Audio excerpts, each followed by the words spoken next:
Bien-aimés du Seigneur, nous voici aujourd'hui dans la 46e leçon et ici nous allons parler des 3 années des ministères du Seigneur Jésus-Christ. La version lécanienne au 6e chapitre, le verset 16 relate que il s'est rendu à Nazareth où il avait été élevé et selon sa coutume, il entra dans la synagogue le jour du sabbat. Il s'éleva pour faire la lecture et on lui remit les livres des prophètes Isaïe. L'ayant déroulé, il trouva l'endroit où il était écrit L'Esprit du Seigneur est sur moi, parce qu'il m'a oint pour annoncer une bonne nouvelle aux pauvres. Il m'a envoyé pour guérir ceux qui ont les cœurs brisés, pour proclamer aux captifs la délivrance et aux aveugles le recouvrement de la vue, pour renvoyer libres les opprimés, pour publier une année des grâces du Seigneur. Ensuite, il roula les livres, les remit aux serviteurs et s'assit. Tous ceux qui se trouvaient dans la synagogue avaient les regards fixés sur lui. Alors il commença à leur dire, aujourd'hui, cette parole de l'Écriture que vous venez d'entendre est accomplie. C'était donc, quand nous avons parlé de synagogue, c'est dans la coutume de la synagogue que les textes du rouleau pouvaient être lus par n'importe qui présent à l'heure de la prière. C'est ainsi qu'en ce jour-là, Jésus pouvait avoir le privilège d'ouvrir les rouleaux et de faire la lecture. Conscient de sa mission et de son identité, il a pu déclarer haut et fort que cette prophétie donnée par Ésaïe 800 ans avant sa naissance venait de s'accomplir. La première année est considérée donc comme celle de l'inauguration, donc l'année de l'entrée au ministère. Pendant cette année, il a accompli plusieurs miracles. La purification des temples qui a eu lieu à des reprises, la première année et la troisième année ne peut être classée sous silence. Donc nous notons dans cette première année la purification des temples, mais aussi dans la troisième année la purification des temples. Cela s'est passé à des reprises. La version johannique au 2e chapitre, à partir du verset 13, nous lisons Après la fête des Cana, il descendit à Capernaum avec sa mère, ses frères et ses disciples. Ils n'y demeurèrent que peu de jours. La Pâque des Juifs était proche et Jésus monta à Jérusalem. Il trouva dans les temples les vendeurs de bœufs, des brebis et des pigeons et les changèrent assis. Ayant fait un fouet avec des cordes, il les chassa tous des temples, ainsi que les brebis et les bœufs. Il dispersa la monnaie des changeurs et renversa les tables. Il dit aux vendeurs de pigeons, ôtez cela d'ici, ne faites pas de la maison de mon père une maison de trafic. Bien-aimé, dans cette première purification du temple, Jésus certifie son autorité et son identité. Il est le Messie. Cet acte démontre qu'il s'oppose à la corruption de la religion des Juifs et à toute espèce de compromission avec les mal. La seconde purification du temple est relatée dans les évangiles synoptiques. Matthieu 21 en parle, Marc 11 et Luc 19, 45e et 46e verset annoncent la fin du ministère de Jésus-Christ. Dans la suite des temps, il sera arrêté et jugé. Donc quand il commence le ministère, il purifie les temples et quand il finit le ministère, il purifie de nouveau les temples. Je le répète, cela s'est passé à des reprises. Cette pratique de commerce et échange de monnaie était une manière de profanation du temple. Jésus ne pouvait pas accepter cette attitude. Nous comprenons par cette vérité ces 3 points. Le premier point, notre corps est le temple du Saint-Esprit et ne doit pas être profané.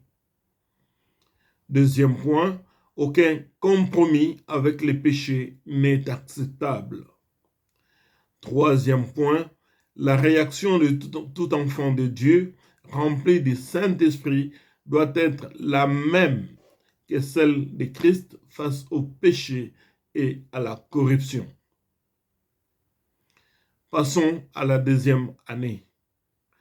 Dans cette deuxième année du ministère de Jésus, eh bien, l'année peut être considérée comme celle de la notoriété. La première, nous avons dit, c'était l'inauguration, l'entrée au ministère, et la deuxième, c'est la notoriété. Cette deuxième année, il est important que les disciples comprennent la révélation de sa divinité. Eh bien, il y a 3 prérogatives que nous pouvons citer.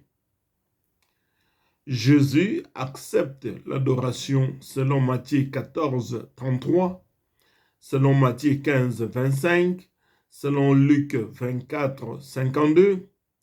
Jésus pardonne les péchés selon Luc 7, 48, selon Marc 2, 5. Jésus a le pouvoir de créer, il marche sur l'eau, il calme la tempête, il multiplie les pains. Ces 3 prérogatives s'accomplissent pour dévoiler son identité divine aux disciples. Enfin, dans la 3e année, cette 3e année est considérée comme une année de confrontation. Dans cette année, Jésus-Christ doit boire la coupe, mais pas la moitié de la coupe. Il doit boire la coupe jusqu'à la lie, c'est-à-dire qu'il doit finir, absorber tous les contenus. Boire la coupe jusqu'à la lie. La scène de la transfiguration est l'une des plus merveilleuses des 3 années du ministère de Jésus. Dans la transfiguration, Dieu témoigne Jésus devant les figures emblématiques de l'ancienne alliance, devant Moïse, devant Élie, qui sont des personnages incontournables du judaïsme et même de l'islam, si nous pouvons en dire ainsi. Dans la version mathéenne au chapitre 17, dans Marc 9, dans Luc 9, 28, eh bien, nous trouvons ces récits. Au moment où ces hommes se séparaient de Jésus, c'est-à-dire Moïse et Élie, Pierre lui dit, « Maître, il est bon que nous soyons ici.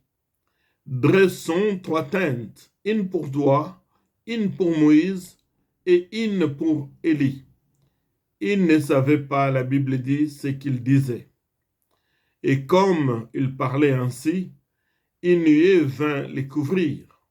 Et les disciples furent saisis de frayeur en les voyant entrer dans la nuée. Et de la nuée sortit une voix, la voix de Dieu qui dit, « Celui-ci est mon fils élu, écoutez-le. » Quand la voix se fit entendre, Jésus se trouva seul, les disciples gardèrent le silence et ils ne racontèrent à personne en ce temps-là rien de ce qu'ils avaient vu.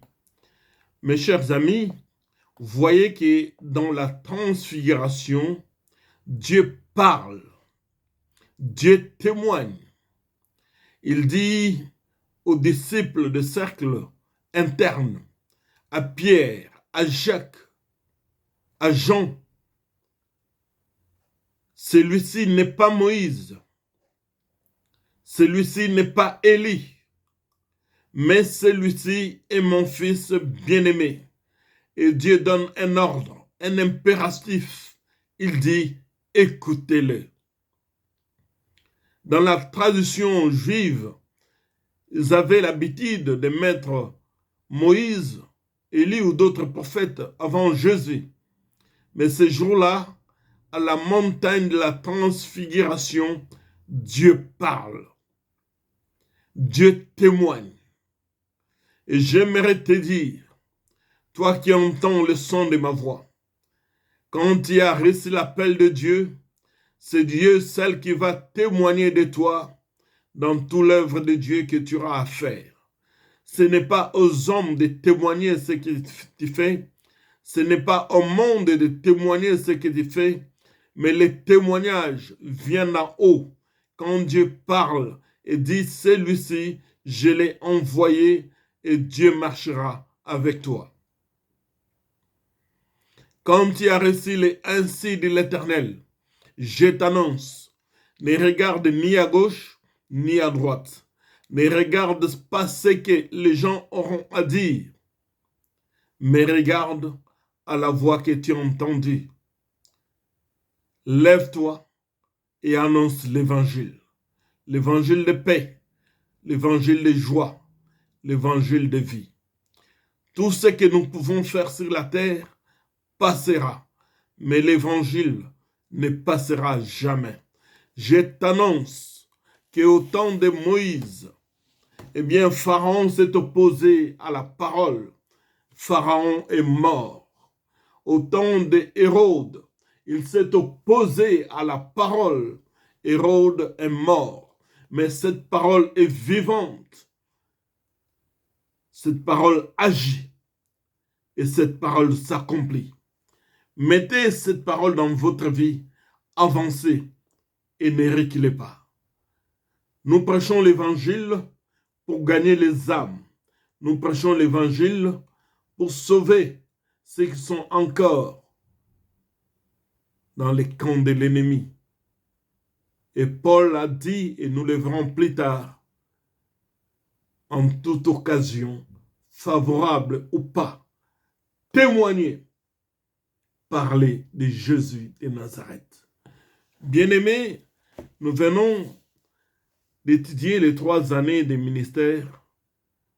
Il nous est maintenant favorable de continuer à voir qu'est-ce que le Seigneur a fait, qu'est-ce que le Seigneur a accompli dans les leçons suivantes. Que Dieu vous bénisse et que la paix du Seigneur soit avec vous. Amen.